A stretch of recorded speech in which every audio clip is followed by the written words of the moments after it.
3 weeks after returning from what was supposed to be a peaceful vacation, Margaret Hayes unlocked her front door and realized she no longer lived there. Her furniture was gone. Her bedroom had been reassigned, and her own son stood in the hallway, avoiding her eyes. "Mom," he said carefully, "we thought it would be easier if you stayed in the garage." But what they didn't know was that Margaret was still paying for the house, and she was about to stop. 3 weeks after her husband was buried, the house felt quieter than Margaret Hayes had ever known. Not peaceful, not calm, just empty. The kind of silence that presses against your chest and lingers in the corners of every room. At 70 years old, Margaret had learned many things about life: how to stretch a dollar, how to forgive small mistakes, how to keep a family together even when it felt like it was pulling apart. But no one had ever taught her how to live in a house where the person she loved most no longer existed. Arthur Hayes had been her anchor for 46 years. He wasn't a wealthy man. He didn't leave behind a business empire or stacks of money hidden in accounts. What he left behind was something far more valuable: a life built slowly, carefully, with his own hands. Margaret could still see him in every corner of the house. The kitchen, where he used to stand every Sunday morning making coffee, just a little too strong. The hallway, where the floor creaked in the exact spot he always stepped. And the living room, where his chair still faced the window, as if he might return at any moment to sit down and comment on the weather. She hadn't moved it. She couldn't. Some things, once moved, felt like they were gone forever. The house itself wasn't large.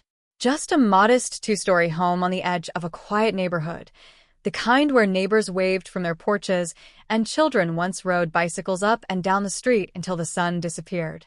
But to Margaret, it was everything. They hadn't bought it. They had built it, piece by piece, year by year. Margaret remembered the early days clearly, back when money was tight and every decision mattered. Arthur would come home from construction work with dust still clinging to his clothes, his hands rough and tired, and yet, every evening, he would drive out to the empty plot of land they had purchased and continue building. Sometimes until midnight, sometimes in the cold, sometimes in the rain. "Why not just buy a house?" she had asked him once, sitting on a folding chair while watching him measure wooden beams under a dim work light. Arthur had smiled without looking up. "Because this one will be ours," he said. "And every wall will mean something." And he was right. Every wall did mean something. The scratch near the staircase from when their son Daniel was 6 and tried to drag a toy truck upstairs. The small crack in the kitchen tile from the day Margaret dropped a pan while laughing too hard at one of Arthur's jokes. The faded paint in the guest room, which had once been Daniel's bedroom before he grew up and moved out. This house held their entire life. And for decades, Margaret believed it always would. Daniel had been a good boy. Kind. Thoughtful. The kind of son who used to run into her arms after school and tell her everything about his day. Even as he grew older, he remained close. He called every Sunday, visited on holidays, fixed things around the house after Arthur's health began to decline. When Daniel married Vanessa, Margaret had tried her best to welcome her. She truly had. Vanessa was different. Polished, confident, always perfectly put together. The kind of woman who seemed to walk into a room already certain she belonged there.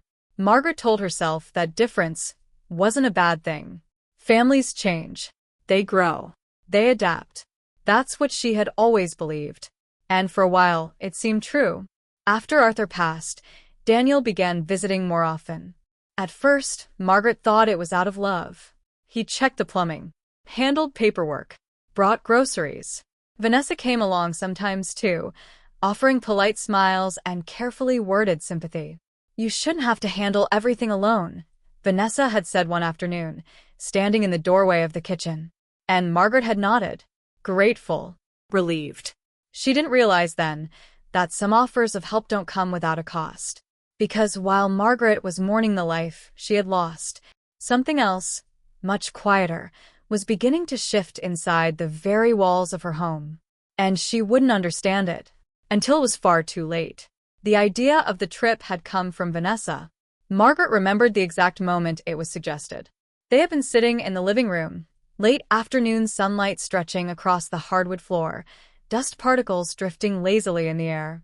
Arthur's chair remained untouched beside the window, and Margaret had been staring at it without realizing how long she'd gone quiet. "You need a change of scenery," Vanessa said gently, her voice smooth, almost practiced. Margaret blinked and looked up. "A trip," Daniel added quickly, leaning forward with his elbows on his knees. "Just for a couple of weeks. Somewhere warm. Somewhere peaceful." Margaret hesitated. The thought of leaving the house, even briefly, made something tighten in her chest. "I don't know," she said softly. "This doesn't feel like the right time." Vanessa exchanged a quick glance with Daniel before smiling again. "That's exactly why it is the right time," she said. "You've been through so much. You deserve rest." Rest. The words sounded comforting. Safe. Margaret lowered her gaze to her hands, folded neatly in her lap. For weeks, neighbors had been bringing food, calling, checking in. But now the visits had slowed. The silence had grown heavier. Every room echoed a little more than before. Maybe they were right. Maybe she did need to step away. "It's already arranged," Daniel said, his tone light, almost reassuring. "We found a quiet place by the coast. Nothing fancy. Just somewhere you can relax." Margaret looked up again, surprised. "Already arranged?" Vanessa nodded. "We didn't want you to worry about the details," she said. "All you have to do is pack a bag." Something about that sentence lingered in the air a second longer than it should have. But Margaret didn't question it. Not then. The morning she left, the house felt different. Not sad. Not heavy. Just paused. Margaret moved slowly from room to room, checking windows, straightening small things that didn't need straightening. She paused in the kitchen, running her fingers lightly along the counter where Arthur used to sit with his coffee. Then the living room. Her eyes lingered on his chair again. "I'll be back soon," she murmured quietly, as if the house itself needed reassurance. Outside, Daniel was already loading her suitcase into the car. Vanessa stood nearby, her posture neat, her expression composed. "Do you have everything?" Daniel asked. Margaret nodded. "I think so." The drive was quiet. Too quiet. Daniel kept his eyes on the road. Vanessa scrolled through her phone in the passenger seat, occasionally glancing up but saying little. Margaret tried to fill the silence. "The weather looks nice," she said at one point, looking out the window. "Yes," Vanessa replied briefly, without lifting her eyes. After that, no one spoke much. The place they brought her to was pleasant. A small coastal rental with white walls and wide windows overlooking the water. The sound of waves drifting in through the open balcony door. The air smelled faintly of salt and sunlight. "It's beautiful," Margaret said honestly. Daniel smiled. "Good," he said. "That's what we wanted." Vanessa placed a hand lightly on Margaret's arm. "Stay as long as you need," she said. "Not as long as you want. As long as you need." Again, the phrasing felt small, insignificant, but something about it stayed with Margaret after they left. The days passed slowly. At first, Margaret tried to enjoy it.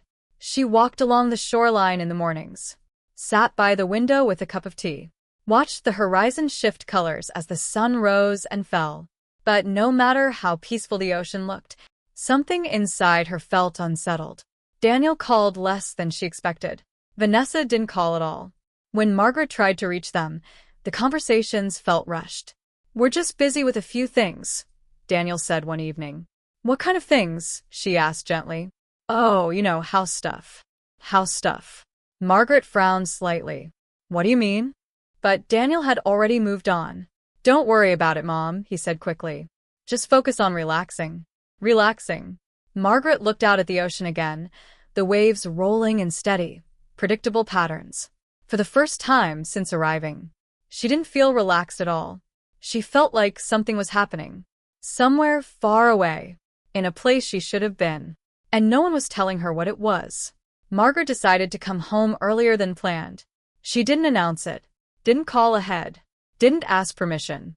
The decision came quietly, late one evening, as she sat by the window watching the tide pull away from the shore.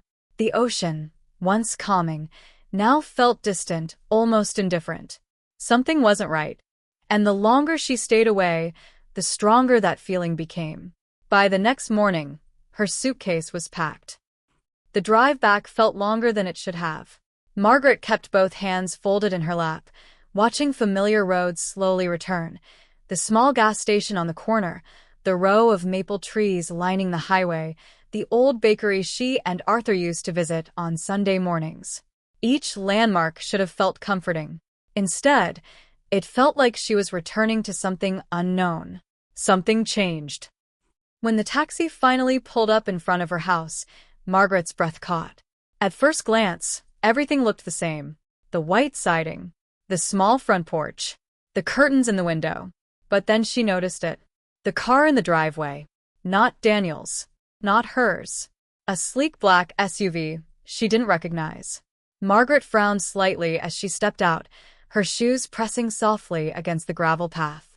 "Are you sure this is the right address?" the driver asked. "Yes," she said quietly. "It is." But for the first time in 46 years, it didn't feel like it. She walked up to the front door slowly, her heart beginning to beat just a little faster. Her hand reached for the handle. And stopped. The lock had been changed. Margaret stared at it for a moment, confused. Then she tried her key anyway. It didn't fit. A cold, unfamiliar feeling slid down her spine. She knocked. Once. Twice. The sound echoed strangely against the wood. Footsteps approached from inside. Then the door opened. Vanessa stood there, perfectly composed, as if she had been expecting this moment. "Margaret," she said, her tone calm, almost pleasant. "You're back early." Margaret blinked. Yes," she replied slowly. "I thought I'd come home." Vanessa didn't move aside, didn't step back, just stood there, filling the doorway. Behind her, Margaret could see glimpses of the house. Furniture rearranged. Different. Wrong. "Is everything okay?" Margaret asked, her voice tightening slightly. Vanessa hesitated for just a second. Then she smiled. "Yes," she said smoothly. "Of course." Another set of footsteps approached. Daniel appeared behind her. He looked different. Tired. Uneasy. "Mom," he said. But he didn't step forward. Didn't hug her. Didn't even meet her eyes for more than a second. Margaret felt something shift in her chest. "Daniel," she said, her voice softer now. "What's going on?" Silence. A heavy, stretching silence. Then Vanessa spoke. "We made a few changes while you were away," she said. "Just to make things more practical." Margaret frowned. "What kind of changes?" Vanessa finally stepped aside. "Why don't you come in?" she said. Margaret walked into the house slowly. Each step felt unfamiliar. The living room looked wrong. Her furniture had been moved, replaced. The photographs that once lined the walls were gone. Arthur's chair. She stopped. It was gone. Her breath caught. "Where is it?" she asked quietly. No one answered. Margaret turned slowly, looking from Daniel to Vanessa. "Where is Arthur's chair?" Daniel rubbed the back of his neck. "We moved some things around," he said. "Moved." Margaret's hands trembled slightly. "This is my house," she said, confusion creeping into her voice. "Why would you?" "Actually," Vanessa interrupted gently, "it's not quite that simple." The room seemed to tilt slightly. Margaret stared at her. "I don't understand." Vanessa folded her hands together calmly. "You signed the house over to Daniel," she said. "Before your trip. Remember?" Margaret blinked. "No," she said immediately. "No, I didn't." But even as the words left her mouth, something cold began to settle deep inside her. Because the way Vanessa said it wasn't uncertain, wasn't questioning. It was certain, prepared, planned. And Daniel still wasn't looking at her. Margaret didn't remember sitting down. One moment she was standing in the middle of the living room, disoriented, searching for something familiar, and the next, she found herself on the edge of a chair that didn't belong to her. Nothing belonged to her anymore. Not the furniture. Not the walls. Not even the silence. Because even that felt different. Controlled. Curated. Occupied. "You must be tired," Vanessa said gently, as if nothing unusual had happened. "Travel can be exhausting at your age." Margaret lifted her eyes, slowly. "At my age," she repeated. Vanessa smiled, unfazed. We just want what's best for you. Daniel shifted beside her, his hands in his pockets. Mom, things are just different now, he said. Different. Margaret looked around the room again. Her photographs were gone. Arthur's bookshelves had been replaced with decorative pieces she didn't recognize. Even the scent of the house had changed. No longer coffee and wood polish, but something artificial. Clean. Cold. Where are my things? She asked quietly. Vanessa glanced toward the hallway. We packed them carefully, she said. Don't worry. Packed. The word echoed strangely in Margaret's mind. Where? She asked again. This time, Daniel answered. In the garage. The garage. For a moment, Margaret thought she had misheard. The garage? She repeated. Daniel nodded quickly, as if saying it faster would make it easier. It's been converted, he added. We fixed it up. It's comfortable. Margaret stared at him. Her son. The boy she had raised. The man who used to sit at her kitchen table asking for seconds. You moved me into the garage? She asked, her voice barely above a whisper. It's temporary, Vanessa said smoothly. Just until everything settles. Everything settles. Margaret felt something inside her chest tighten. What about my bedroom? She asked. A pause. A small, almost imperceptible pause. Then Vanessa answered. We needed the space. Margaret didn't remember walking there, but somehow she found herself standing in front of the garage door. Daniel opened it for her. The smell hit her first. Not unpleasant, but not home. Fresh paint. New furniture. Something staged. Something deliberate. Inside, a small bed had been placed against the wall. A narrow dresser. A chair. Everything arranged neatly. Efficiently. Like a guest room. Or worse, like a place meant for someone who didn't belong anywhere else. This is where I live now, Margaret asked. Daniel stepped forward slightly. It's just for now, Mom, he said quickly. We thought it would be easier. Less stress for you. Less stress. Margaret looked at him. Really looked this time. His eyes still wouldn't meet hers. Vanessa remained near the doorway, arms loosely folded, watching, observing, waiting. Margaret stepped inside slowly. Her shoes echoed faintly against the concrete floor beneath the thin rug. She placed her hand on the edge of the dresser. Solid. Real. Unfamiliar. Where are the rest of my things? She asked. In storage, Vanessa replied. We organized everything. Organized. Margaret nodded slowly, as if she understood, as if any of this made sense. That night, she sat on the edge of the small bed, her hands resting in her lap. The garage was quiet. Too quiet. From the main house, she could hear faint sounds. Laughter. Footsteps. A television playing somewhere in the distance. Life continuing. Without her. Margaret looked down at her hands. They were steady, but something inside her was not. Not broken. Not yet. But shifting. Quietly. Deep beneath the surface. Because for the first time since Arthur died, Margaret realized something she hadn't allowed herself to see before. She was no longer being taken care of. She was being moved, rearranged, reduced.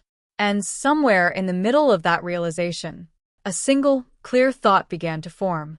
If this was what they believed she deserved, then they had no idea who she really was. The first night in the garage, Margaret barely slept. Not because of the cold. Not because of discomfort, but because of the silence. It was a different kind of silence than the one she had known after Arthur passed. That silence had been filled with memories. This one was filled with absence. Morning came slowly. A thin line of sunlight slipped through the small window near the ceiling, stretching across the concrete floor. Margaret sat up, her back stiff, her movements careful. For a moment, she forgot where she was. Then she saw the unfamiliar walls, the narrow dresser, the closed door that separated her from the rest of the house. And it all came back. She moved quietly that morning, not wanting to disturb anyone, not wanting to draw attention. Old habits. Even now. The kitchen felt foreign. Vanessa was already there, dressed neatly, scrolling through her phone with a cup of coffee in hand. Good morning, she said without looking up. Margaret nodded. Good morning. Daniel sat at the table, eating quickly. He glanced up briefly. "Morning, Mom." Just that. No worms. No pause. Margaret walked to the counter. The coffee maker was new. Her old one gone. She poured herself a cup anyway. It tasted different. Everything did. As she stood there, something caught her eye. A small stack of mail, placed neatly near the edge of the counter. Most of it was addressed to Daniel. A few envelopes to Vanessa. And then, one with her name, Margaret Hayes. She paused. Her fingers hovered over it. For a second, she hesitated. Then she picked it up. It was from the bank. Familiar. Routine. The kind of envelope she had opened hundreds of times over the years without thinking. But this time felt different. Heavier. She didn't open it right away. Instead, she folded it gently and slipped it into her cardigan pocket. Vanessa glanced up briefly. "Anything important?" she asked casually. "Just paperwork," Margaret replied. Vanessa nodded, uninterested. Margaret waited until she was back in the garage. She sat down on the edge of the bed again, took a slow breath, and opened the envelope. Her eyes moved carefully across the page, line by line. Detail by detail. The way she always did, because Margaret Hayes had never been careless with numbers. And then she saw it, the account number. Familiar. Too familiar.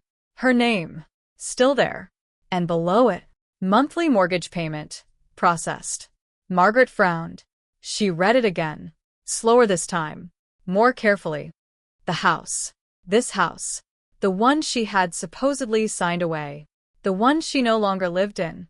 The one she had been pushed out of. She was still paying for it. Margaret sat very still, the paper resting lightly in her hands. Her expression didn't change, but something inside her did. She reached for the small stack of documents Vanessa had said were organized. Most of them had been placed in a box near the dresser, neatly labeled, conveniently arranged. Too conveniently. Margaret opened the box. Carefully, quietly. She began sorting through the papers. Bank statements, utility bills, insurance notices, all in Daniel's name, or Vanessa's. But not all. Some accounts hadn't been transferred. Not properly. Not completely. Margaret's fingers paused over one document, then another, and another. A pattern began to form, not obvious, but clear enough to her. They had taken the house, on paper, in appearance, in control. But financially, legally, it was still tied to her. Margaret leaned back slightly, her eyes lowered, her breathing steady. For days, she had felt lost, displaced, powerless. But now, that feeling was gone. Replaced by something else. Something quiet. Something sharp. Clarity. She folded the documents carefully, placed them back exactly where they had been. No sign of disturbance. No sign of discovery. Then she looked around the small garage again. The bed. The walls. The life they had assigned to her. And for the first time since returning home, Margaret allowed herself a small, almost invisible smile. They thought she was weak, confused, dependent. They thought they had taken everything. But they hadn't. Because the one thing they overlooked, the one thing they underestimated, was the woman who had spent 46 years building a life from nothing, tracking every dollar, protecting every decision, understanding every detail. And now, Margaret Hayes understood something they did not. She still held the power. And very soon, she was going to use it. Margaret didn't stop the payment immediately. That would have been too obvious, too sudden, too easy to trace back to her. Instead, she waited. For the next few days, she said nothing. She followed the routine they had quietly assigned to her.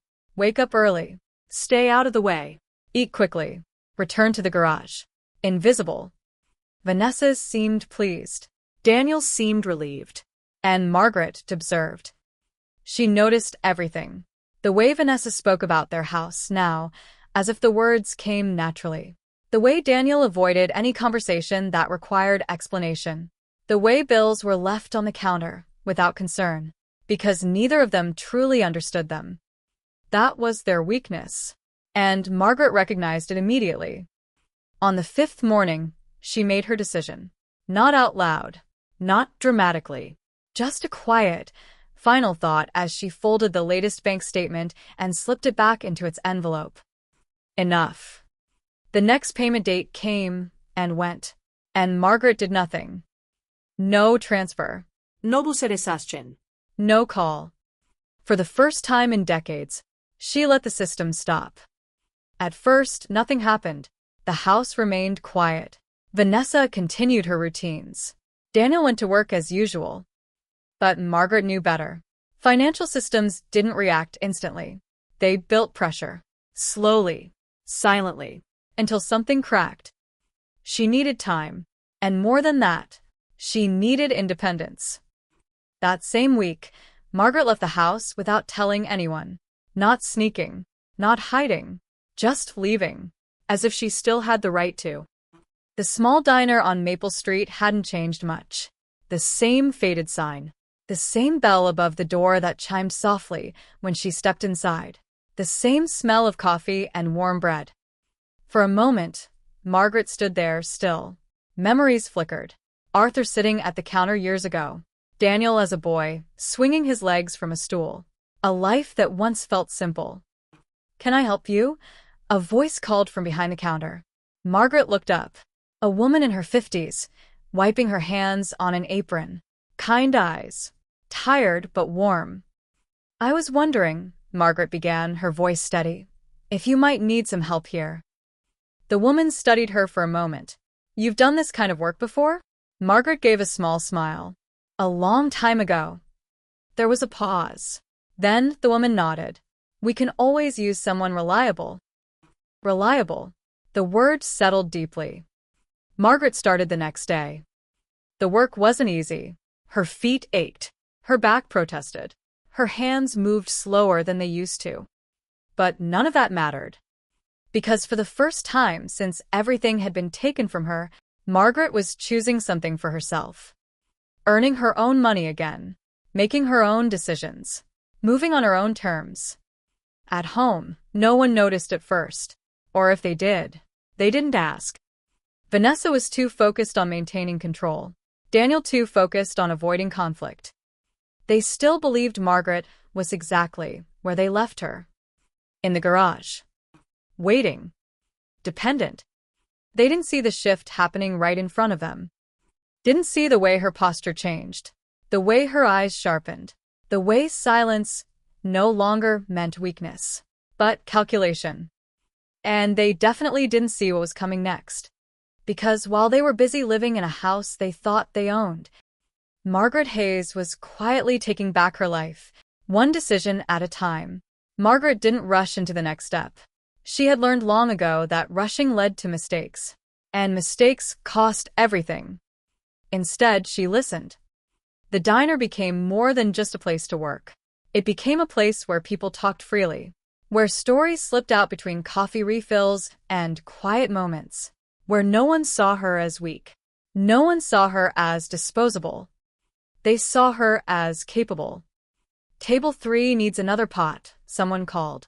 Margaret nodded, moving steadily, her hands more confident with each passing day. The rhythm came back to her. Simple. Honest. Predictable. It was there she met Helen. Helen Brooks sat at the same booth every morning at 8:15. Always the same order. Black coffee. Toast. No butter. "You're new," Helen said one morning, her voice direct but not unkind. Margaret smiled slightly. "Not entirely," she replied. "Just returning." Helen studied her for a moment, the kind of look that saw more than people usually showed. "Returning usually means something happened," Helen said. Margaret paused. Then, for the first time, She didn't pretend. "They moved me into my own garage," she said quietly. Helen didn't react with shock. Didn't gasp. Didn't interrupt. She simply leaned back slightly, her expression sharpening. "Your son?" she asked. Margaret nodded. "And his wife?" Helen let out a slow breath. She murmured. "That tells me everything I need to know." Something about that response settled Margaret. No pity. No disbelief. Just understanding. Over the next few days, Helen asked questions. Not too many. Not too fast. Just enough. Did you sign anything? No. Are you still paying for the house? Yes.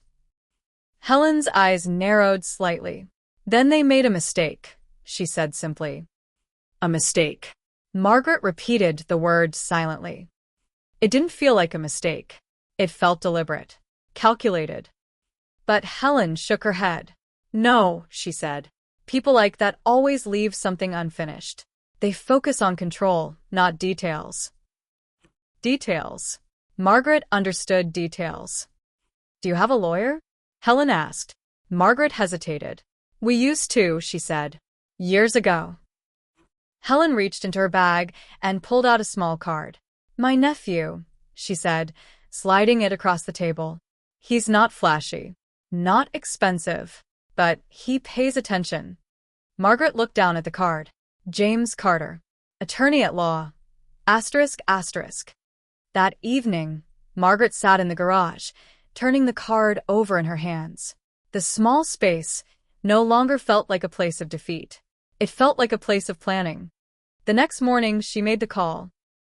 Mr. Carter's office, a voice answered. Margaret took a slow breath. My name is Margaret Hayes, she said. I believe I may need some advice. 2 days later, she sat across from him. James Carter wasn't what she expected. Younger. Calm. Observant. He didn't interrupt as she spoke. Didn't rush her. Didn't dismiss anything. When she finished, he leaned back slightly, folding his hands. Mrs. Hayes, he said carefully, based on what you've told me. He paused. You may still legally control that property. Margaret didn't react. Not outwardly. But inside, everything shifted again. However, he continued, we need proof, documentation, Payment history. anything that shows financial responsibility remained with you. Margaret nodded. I have it, she said quietly. Of course she did. Because, while they were rearranging furniture, while they were rewriting roles, Margaret had been paying attention. And now, she wasn't alone anymore. She had information. She had support. And for the first time since stepping into that garage, Margaret Hayes had something even more powerful than anger. She had a plan. Margaret didn't announce her plan. She built it quietly, Piece by piece. Nothing about her behavior changed on the surface. She still woke early, still moved carefully through the kitchen, still avoided unnecessary conversations.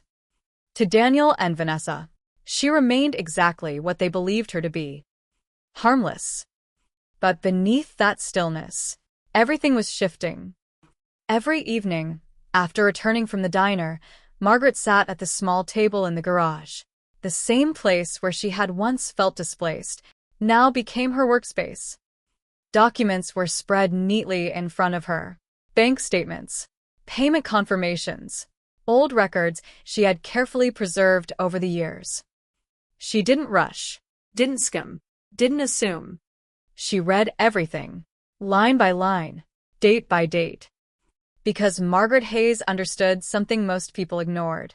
The truth was always in the details. She created a timeline. Every mortgage payment, every transfer, every account still tied to her name. And slowly, a clear picture emerged. Daniel and Vanessa had taken control of the house physically. They had changed locks, moved belongings, shifted authority and appearance. But financially, legally, they had left gaps. Critical gaps. The mortgage was still in her name. The payments still linked to her accounts. The ownership transfer. Incomplete. Not invalid, but not secure. Margaret wrote everything down. Carefully. Precisely. Dates circled. Amounts underlined. Notes in the margins. This wasn't just documentation anymore. It was evidence. At the diner, she listened even more closely now, not just to conversations, but to patterns. People spoke about money differently than they spoke about anything else. They revealed things without realizing it. One afternoon, she overheard something that made her pause. If the bank doesn't get the payment on time, they don't wait long, a man at the counter said. They start sending notices immediately. Margaret kept pouring coffee, but she remembered. Because that was the pressure point. Not emotion, not confrontation, but structure. Systems didn't care about family. They didn't care about intentions. They followed rules.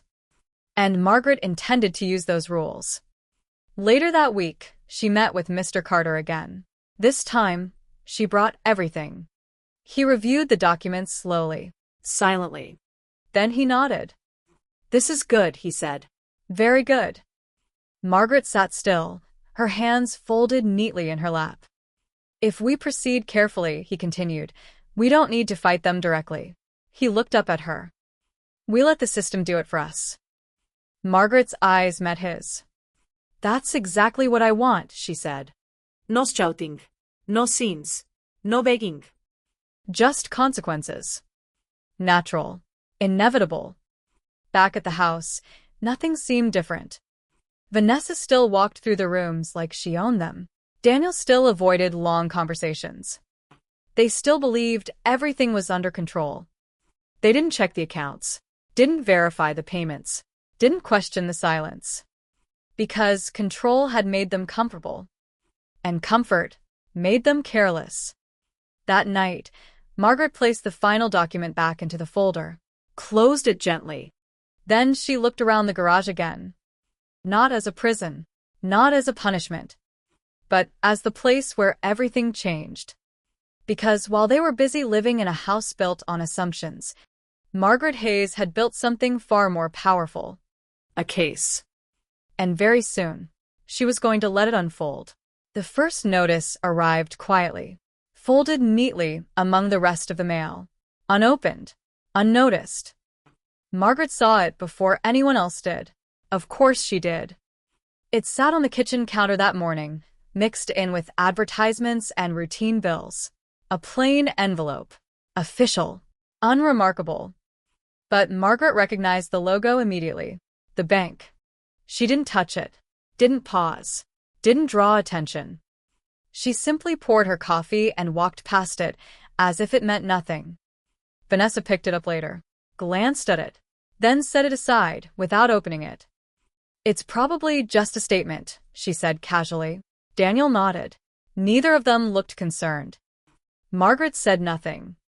That was the beginning. 3 days later, the second notice arrived. This one was different, slightly thicker, marked more clearly. Margaret saw the shift the moment Vanessa opened it. A pause. A small crease forming between her brows. "Daniel," Vanessa called from the kitchen, her voice controlled but tighter than before. "Did you pay the mortgage this month?" Margaret remained in the garage, the door slightly open, listening. Daniel's footsteps approached. "What do you mean?" he asked. Vanessa held up the letter. "It says the payment hasn't been received." A silence followed. Short, but heavy. "That's not possible," Daniel said quickly. "It's automatic." Margaret closed her eyes briefly. "No, it isn't." Vanessa flipped through the letter again. "Well, according to this, it is now overdue." Daniel exhaled sharply. "I'll call the bank," he said. Margaret heard the uncertainty in his voice. The first crack. That evening, the house felt different. Not outwardly, nothing obvious. But the air had changed. Tighter, sharper. Vanessa moved faster, spoke less, checked her phone more often. Daniel stayed in the living room longer than usual, laptop open, frowning. Margaret passed through the kitchen quietly. "Everything okay?" she asked gently. Vanessa forced a smile. "Of course," she said. "Just paperwork." "Paperwork." Margaret nodded, as if she believed it. As if she didn't know exactly what was happening. By the end of the week, the third notice arrived. This one wasn't subtle. Marked clearly. Firm language. No ambiguity. Final notice before action. Vanessa didn't try to hide her reaction this time. "What is going on?" she snapped, the letter shaking slightly in her hand. Daniel ran a hand through his hair. I don't understand, he said. Everything was supposed to be handled. By who? Vanessa demanded. The question hung in the air. And for the first time, Daniel didn't have an answer. Margaret stood just outside the doorway. Silent. Still. Watching. Because this was the moment. Not loud. Not dramatic. But undeniable. The beginning of loss. Not hers. Theirs. That night, their voices carried through the walls. Not shouting. Not yet. But sharper. Colder. Accusations wrapped in controlled tones. You said everything was transferred. It was supposed to be. Well, clearly something went wrong. Margaret sat on the edge of her bed, listening.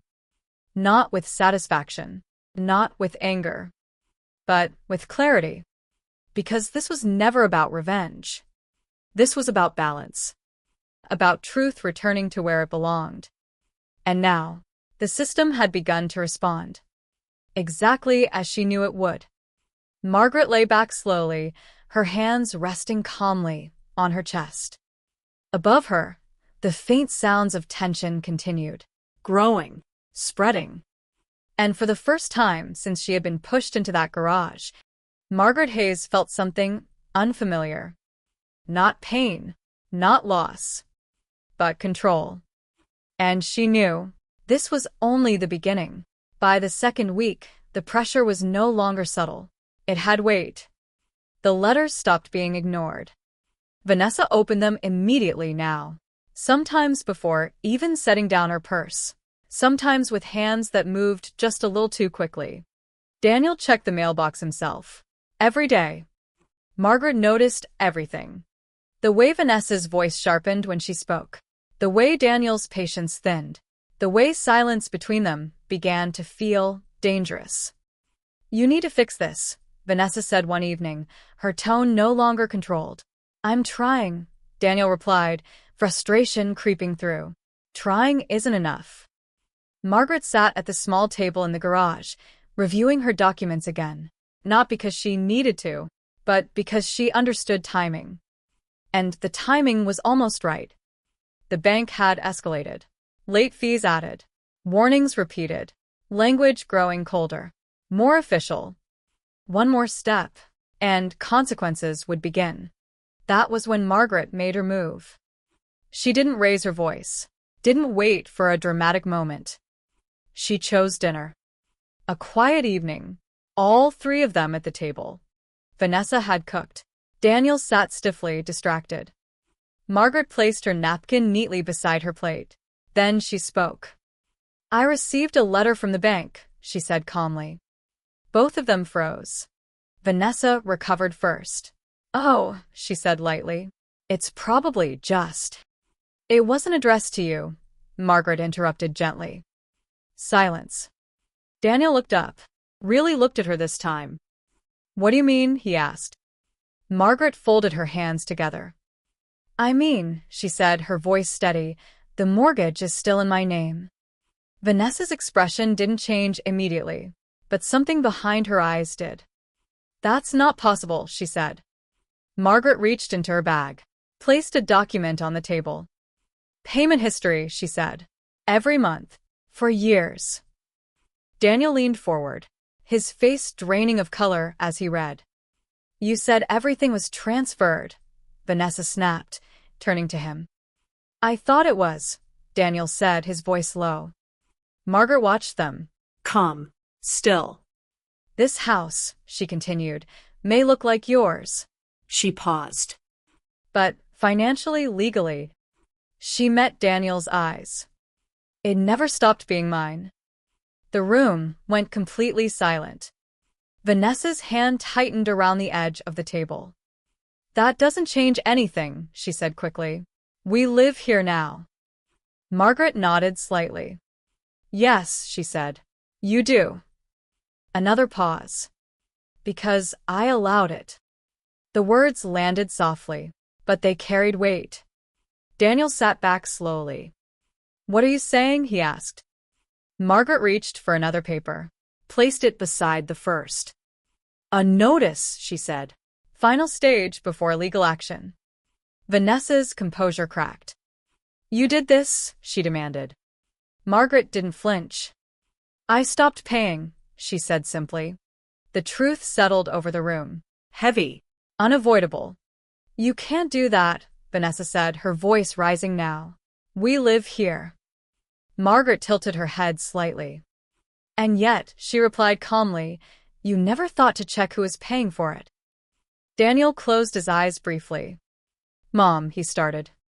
But Margaret shook her head. "No," she said quietly. "Not Mom." That word no longer carried the same meaning. "You made your decision," she continued. "Now this is mine." Vanessa stood abruptly. "This is ridiculous. We'll fix it. We'll just pay what's owed." Margaret nodded. "You're welcome to try," she said. Then she added, "But the account isn't yours." Silence. Complete. Because now, for the first time, they understood. This wasn't a misunderstanding. It wasn't a mistake. It was control. And it had never truly been theirs. Margaret stood slowly from the table. No anger. No raised voice. Just certainty. "The next step," she said, "won't come from me." She paused at the doorway. "It will come from the bank." And then she walked away, leaving them behind in a house that no longer felt secure. Because now, the illusion was gone. And reality had taken its place. The notice from the bank arrived exactly when Margaret knew it would. Not early, not late, right on time. This one wasn't a warning. It wasn't a reminder. It was action. Daniel opened the door that morning to find an official envelope marked clearly with legal insignia. He didn't even bring it inside right away. Just stood there on the porch, staring at it. "Daniel?" Vanessa called from inside. He didn't answer. Because for the first time, he understood. Inside, the atmosphere shifted the moment he handed her the letter. Vanessa read it once. Then again. Slower. Her face drained of color. "This can't be happening," she whispered. But it was. Notice of default. Proceedings initiated. Asterisk asterisk. Not threats. Not possibilities. Consequences. "You need to call someone," Vanessa said quickly, her voice sharp with urgency now. "A lawyer. The bank. Anyone." Daniel shook his head slightly. "They won't talk to me," he said. Why not? Because deep down, he already knew the answer. Margaret didn't wait for them to come to her. She walked into the house that afternoon, not quietly, not hesitantly, but like someone who belonged there. Because she did. Vanessa turned the moment she saw her. "You need to stop this," she said immediately. No pelaitnis. No mask. "Whatever you're doing, stop it." Margaret looked at her calmly. "I'm not doing anything," she replied. Vanessa held up the letter, her hand shaking slightly. "This is happening because of you." Margaret tilted her head. "No," she said softly. "This is happening because of choices." Daniel stepped forward. "Mom, please," he said, his voice strained now. "We can fix this. Just tell the bank." Margaret raised her hand slightly. "Tell them what?" she asked. Silence. Because there was nothing to tell. Nothing that wasn't already true. "This house," Margaret continued, her voice steady, "was never yours to take." Vanessa let out a sharp breath. "We live here," she said again, as if repeating it could make it permanent. Margaret nodded. "Yes," she said. "You lived here." The shift in tense landed heavily. Daniel's shoulders dropped slightly. "What do you want?" he asked quietly. Margaret looked at him, really looked at him. For a moment, something flickered in her eyes. Not anger, not hatred. Disappointment. "I wanted respect," she said. The words were simple, but they carried years behind them. Vanessa looked away first. Margaret stepped further into the room. Slowly, deliberately. "I spoke with my attorney," she continued. "Everything is already in motion." Daniel's expression tightened. What does that mean? It means, Margaret said, you'll be given time to leave. The words were calm, Measured. final. Vanessa shook her head. No, she said quickly. No, we're not going anywhere. Margaret met her gaze. You already did, she said. A silence followed. Not loud, not explosive, but absolute. Because this time, there was no illusion left to hold on to. The house, the control, The certainty. all of it. Gone. Daniel sank into a chair slowly, his hands covering his face. Vanessa stood frozen, her confidence unraveling piece by piece. And Margaret simply stood there. Not triumphant, not vengeful, just steady. Because this was never about winning. It was about restoring what had been taken. And now? That process had begun. Irreversibly. Within days, the legal steps moved forward. Not loud, not dramatic, but precise. Documents filed, deadlines issued, authority reestablished. And one by one, everything they had taken was returned to the person who had never truly lost it. The house felt different the day Margaret walked back into it alone. Not because the walls had changed, not because the furniture had been moved again, but because the silence had returned to her. Daniel and Vanessa were gone, not suddenly, not dramatically, but inevitably. At first, they tried to delay, tried to negotiate, tried to find ways around what had already been set in motion. But systems didn't bend for emotions, and facts didn't rewrite themselves. Within weeks, they packed their belongings. Quietly, tensely. No shouting. No apologies. Just distance.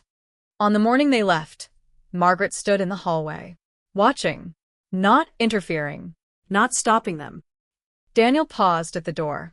For a moment it looked like he wanted to say something.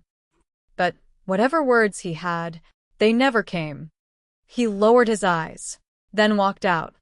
And just like that, the house was hers again. Completely. Margaret didn't rush to change anything. For the first few days, she simply moved through the rooms slowly, Touching familiar surfaces. opening drawers, standing in doorways a little longer than necessary, reclaiming space, not physically, but emotionally. Then one afternoon she found it. Arthur's chair.